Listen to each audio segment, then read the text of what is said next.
Welcome back to Boilers in the Stands. I'm your host, Joe Jackson. Alongside me, as always, is my co-host, Kraig Bowers. We're here to preview Purdue versus Michigan, the rematch of what was like 2.5 weeks ago, the beatdown in Mackey Arena.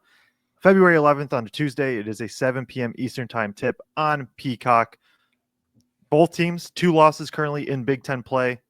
Purdue has played one more game and is one more game, but we're at the point of the season for Purdue where you got a tough stretch coming up. You need to pick up at least one road win out of the next, or 2 out of probably your next 3 road games, truthfully. And you're putting yourself in a good spot to win a Big Ten title. And that starts with this Michigan game on Tuesday. So, Kraig, I'll throw it to you. Just your initial thoughts on the game and kind of the rematch and things in that. Yeah, I think a couple of things. One, if any Purdue fans are just assuming because we beat them down in Mackey that it's going to be exactly the same, I would be prepared for a different game. I don't expect that kind of a beatdown at Michigan. We know that home court advantage is a real thing. We see it in Mackey all the time. So obviously there's going to be that to start with. But I think also there's just a snowball effect in some of these games. If you think about the Purdue-Penn State game, right? Where when things just get out of hand, it just keeps snowballing and snowballing in that direction. And sometimes it feels like a runaway train that just can't be stopped.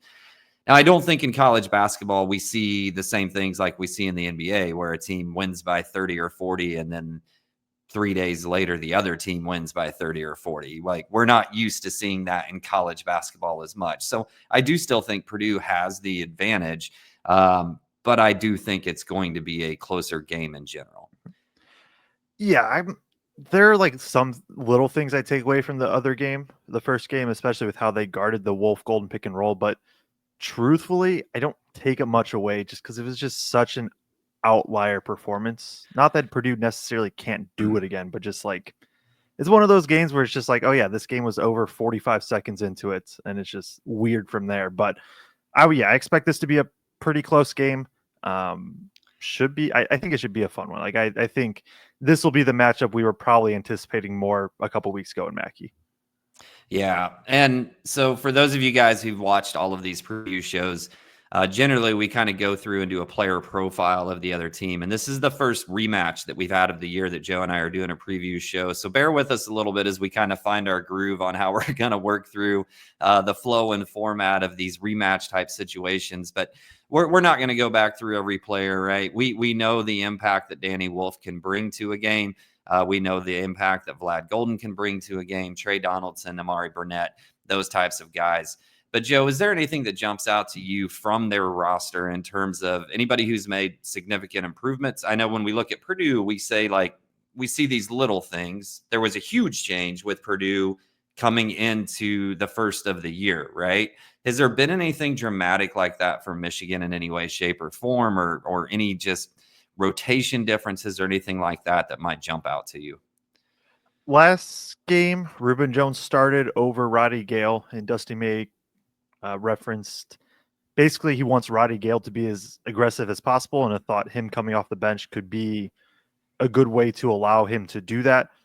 It didn't necessarily come through in the Indiana game, but that's in terms of rotation, like that is one thing that stands out. Beyond that, though, it's right. It's hard because there's been like what legitimately 17 days, I think, between like tip-offs.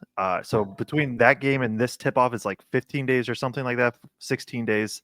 Or this preview, like you're not going to change too much your identity within 2 weeks. It's just not going to happen. You can maybe have some minor tweaks and things like that. And like Trey Donaldson has been, I think, even more aggressive as of late. I would say that probably stands out a bit, but like, right, they're still running a bunch of Danny Wolf pick and rolls. They're still spotting up a bunch. They're still having some turnover issues. They still just, they are who they are. Is pretty much everybody is who they are at this point. Yeah, and I'm going to roll through some stats of this last game real quick. And while I do that, Joe, I do have a question because that I know you can probably access in stats really quickly because you're that guy. Just anecdotally watching the last couple of Michigan games, to me, it did feel like they were running less of that Wolf Golden pick and roll. So I'm going to roll through some of these stats. If you look that up real quick, if you have that capability. So in that last game, guys, just kind of as a review, Purdue shoots almost 55% from the field. Michigan shoots 37% from the field. Purdue shoots 37.5% from three, and Michigan shoots 20.7% from three. In that game, Michigan did out-rebound Purdue by 5. But the big story of that game, if you don't remember, is that Purdue forced 22 turnovers and only turned the ball over 6 times. So in terms of a possession battle, even though Michigan was up 5 boards, Purdue dominated the possession battle. They dominated the shooting percentages all the way around in that game. And quite frankly, in the post-game show, there wasn't much that we said Purdue didn't dominate. So real quick, back to you, Joe. Did you happen to find that stat? Am I right, or am I just crazy? Am I seeing things? So I will say the stats I have aren't like every single pick and roll. It's only if something happens, right? If he just runs a pick and roll and they pass and move on, I don't have that stat, but it's gone. There was like 5 against Purdue, 1, 4, 5, 8. So I think the couple games after for sure, and then against IU they ran it more. Okay. Well, maybe I noticed it one of those games right after. So yeah, I'm going to chalk that up as. Yeah, I would say that's correct. Okay. So we know, right? When we talk about Purdue's 3-point shooting percentage, and I guess I'll throw it to you first, because to me, that's one of the storylines that I'm assuming you're going to bring up. But on the road, Purdue's shown some struggles shooting from 3 at times. Now, they didn't at Iowa. They shot the leather off the ball at Iowa. But if you go back a few road games before that, there were some games that were 21%, 17%, et cetera, from 3. To me, that would be one of the big storylines. If this game flips on its head, it would be because Michigan's shooting the leather off the ball this time and Purdue's struggling from the 3-point line. But I guess from your standpoint, if I'm looking at this game and saying, okay, if this game is close, then these things changed between the last game and this game, what would they be? Yeah, 3-point shooting is definitely one of them. Purdue shooting 33% on the road and 39%, almost 40% from 3 at home. Michigan is another team that is just very volatile in their shooting. They're shooting 39% at home from 3, 35.5 on the road. So not as big of a split, but I'm going to look up just to see one of my favorite stats. Michigan on the year is shooting 36.3%, and they have this year 5 total games shooting between 30 and 40%. They are either on or they are not. And so you always run into that issue where Michigan is one of those games where they shoot 45% from 3 on high volume because they want to take threes, and also Purdue wants to give them up, and Purdue struggles on the road, and just sometimes the math game can kind of wear you out. That I think the other thing, right, is going to be turnovers. Now, Michigan is going to have turnovers. It's just who they are. But one thing that I don't know, I don't want to say do well because it's still turning the ball over, and like that's not good. In general, they don't like some teams, all their turnovers are just like live ball turnovers, and that isn't the case for Michigan. Now they still have just a natural good amount of live ball turnovers because they have so many turnovers, but I feel, I mean, how many steals did Purdue have in that game against Michigan? They had 14 steals against, so that's live ball turnovers where you can get out and run. And so even the turnovers that Michigan has, like if they can obviously just 1, limit the number, but 2, even the ones that they do have, not be as many live ball turnovers and not let Purdue run and, you know, get easy points and go up 8-2 right away. I'm sure there's other things we can talk about, but those 2 things feel like just kind of like the easy pickings for what would change.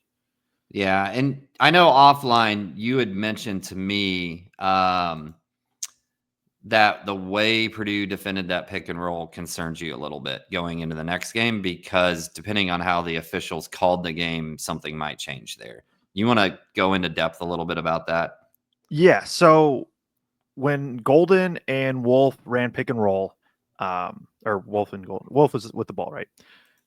What TKR would do is he would jam Golden, and there was multiple occasions of it being a very, very aggressive jam. And what I mean by that is basically, like, you know, we're mainly Purdue fans here. We can keep it in house. He basically shoved Golden out of the way, and so then first could just slide under and stay in front of the ball.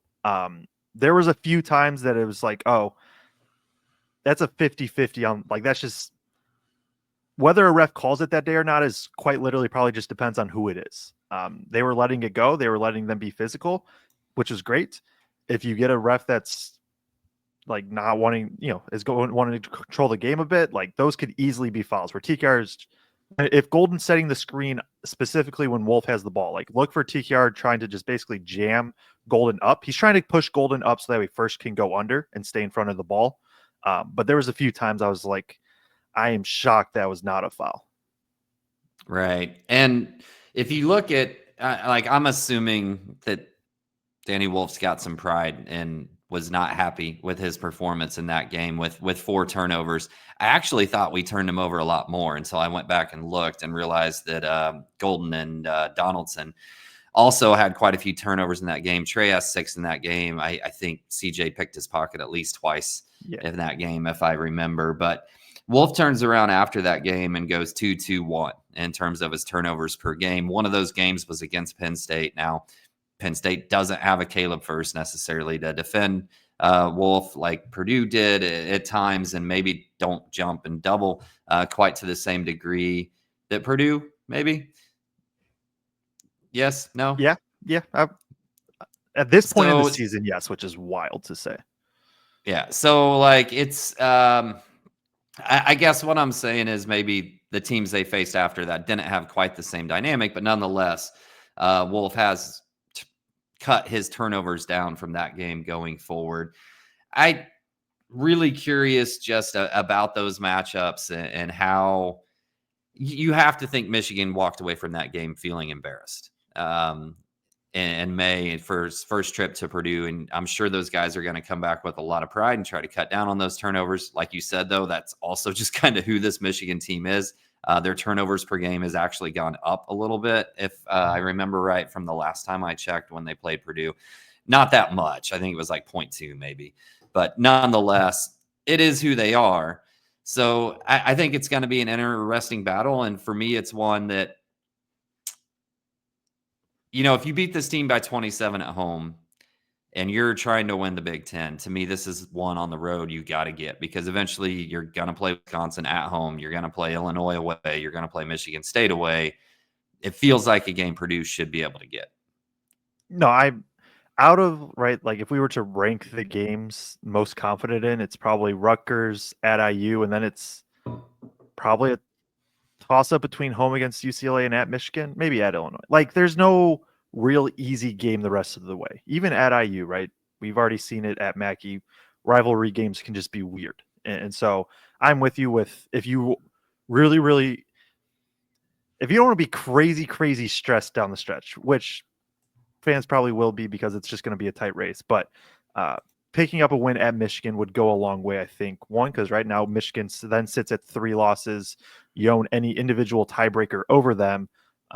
And then also, obviously, you have 2 losses. And so now you're at that point, I think, does Michigan State play Tuesday as well? Yeah. But at this point, you're still at minimum a half game above MSU. So a pretty important game. I'm also curious just to see I'm curious to see what the atmosphere is like in Michigan, right? This was Mackey, what did we call it? Did we call it Mackey North, Mackey Northeast? Yeah. One of the two. And I think Casey posted something like a screenshot of like ticket prices for the rest of the games, and Purdue versus Michigan is like $12 to get in right now. And so I'm curious to see. I don't expect it to be last year's level of like Purdue fans, but I am curious to see if this is still a place that Purdue can kind of, make it a 75-25 type crowd, which could go a long way.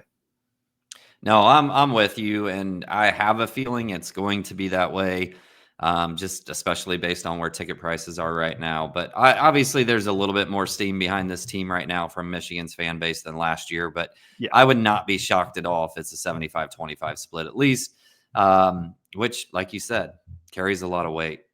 I don't have a lot more else on this game. We're at about half our time of a normal preview show, but that also feels right since we're not going through and talking like 7 or 8 players in detail.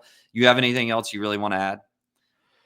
I mean, it's got to be another game where Braden and TKR just play well. I think that's kind of an obvious at this point. but what, Braden had 24 and 10 and 7 against them last time, 4 steals. TKR had 15. Right, they leave the mid-range open a good bit. That's where teams take a lot of their shots against this Michigan team. Right, they run it's an analytics defense, deep drop, force teams to take mid-range. Purdue is just kind of beating that this year with like, hey, we're like the most efficient mid-range team in the entire country, and it's actually a good shot for us to take still. So I guess with that, one, they got to be good in the mid-range like normal. Two, curious to see if Michigan adjusts a bit just with knowing like, okay, Purdue is a team that can beat you with that spot. Especially if Braden gets cooking right away or TKR, like, do they adjust and play even just a little bit more aggressive defensively? That's kind of the only other thing I'll be like majorly looking out for. But I mean, yeah, at this point, like we're recording this February 9th. At this point in the season, you are who you are, and you either make the plays or you don't. And that's just kind of what these games come down to. Yeah, and it is an interesting dynamic to me about making adjustments and changes going into this game. Because if you're Purdue, you're sitting there like, I mean, what adjustments are you making from that game? So Michigan does have the opportunity. They have a lot, right, that they can look at and make adjustments. And then Purdue kind of has to maybe wait a little bit and then react to that in game, which we see Painter make a lot of adjustments out of halftime. Only so much you can do in the heat of the game at that moment. So it will be interesting to see if Michigan does make any changes and how Purdue counters that from their end as well. Game is Tuesday, February 11th at 7 p.m. on Peacock. Joe and I are also getting ready to record. We've had quite a few people asking us to do just kind of a look ahead at the stretch run of the Big Ten schedule for the teams that are in contention. So we're going to record that right after this, give you a little look ahead and talk a little bit about what we think might happen. So look for that as well on YouTube, Spotify, or Apple.